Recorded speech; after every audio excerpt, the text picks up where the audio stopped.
Natália sa pýta, že má otázku v vzťahu, keď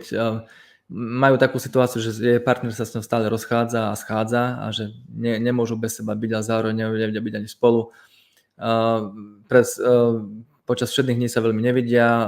lebo on je v práci a ona cez víkend príde, ale že aj vtedy chce byť viac s kamarátmi ako s ňou.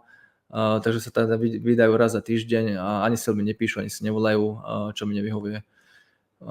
Či by som mohol poradiť? No, poradím ti to, že z tohto zjavne vyplýva, že hrubý odhad, ale myslím si, že asi na 99% správny, že proste ten partner od teba nemá záujem.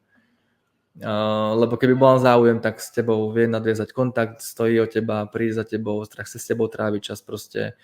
nepíše ti, nezavolá ti, pravdepodobne ťa len, povedal by som, že využíva, ale ono to je vzájomné, ako keby využívate sa navzájom. On z toho niečo má, možno sa príde pomilovať, keď bude mať chuť a ty z toho máš nejakú emocionálny pocit, aspoň nakej takej, možno, že aspoň nakej takej emocionálnej výživy, takže proste, že tak ako on využíva teba, ty využívaš jeho, proste otázka znie, či ti toto stačí takýmto spôsobom, že znova sa vraciam k jednoduchej otázke, k jednoduchej odpovede, keď chlap není s tebou, tak o teba nemá záujem. Tam není žiadne ďalšie, to vieš, už som počul milión príbehov o tom, ako žena mi fabulovala, ako on je vlastne tá osudová láska pre ňu a ako neviem čo a milión dôvodov tam bolo, prečo sa to celé komplikuje a prečo oni vlastne nie sú šťastní a spolu, ale podstata bola len tá istá, ako je teraz, že ten muž o teba nestojí. Lebo keby o teba stál, tak je vedľa teba. Na to sa nedá nič iné povedať, len toto. Takže zbytočne, ako ja som cítil aj z tej otázky, že proste ako keby si tam sa snažila nájsť, že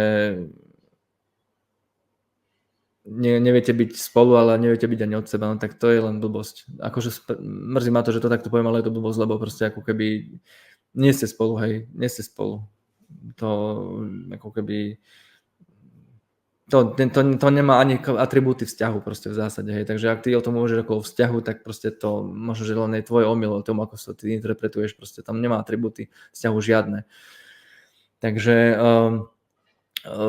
začni si vážiť sama seba, svoj čas a svoju pozornosť a svoje otvorené srdce a proste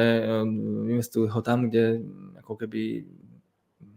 má to malo zmysel, že tá láska, paradoxne tá láska nezačína ani tak s niekým iným, tá láska začína u teba, smerom k sebe proste, či si samu seba natoľko vážiš a kde sú tvoje štandardy položené, že čo vlastne by si chcela ako keby vo svojom živote mať a pokiaľ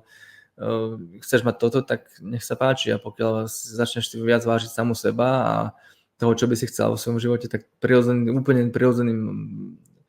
aspektom toho bude, že tento nevzťah sa vám rozpadne a že to zmizne a možno o rok sa na to pozrieš vzadu a budeš čudovať sama nad sebou, že proste koľko času strátila s tým človekom zbytočne úplne. Takže znova trošičku striktnejšie, ale nerad by som ťa zavádzal, tam není iné riešenie, ako keby to nie ste spolu, nie ste spolu a investuj svoj čas niekde inde.